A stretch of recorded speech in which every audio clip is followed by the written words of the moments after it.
मराठी शिकवली नाही तर शाळाच बंद होऊ शकते, सरकारचा कडक इशारा। महाराष्ट्र सरकारने राज्यातील सर्व शाळांसाठी एक मोठा आणि महत्त्वाचा निर्णय घेतला आहे। आता कोणतीही शाळा असो, सरकारी, खासगी, सीबीएसई, आयसीएसई किंवा आंतरराष्ट्रीय बोर्ड, सर्व ठिकाणी मराठी शिकवणे बंधनकारक करण्यात आले आहे।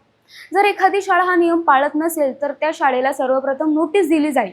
त्यानंतरही सुधारणा न झाल्यास त्या शाळेवर तब्बल 1 लाख रुपयांपर्यंत दंड ठोठावला जाऊ शकतो।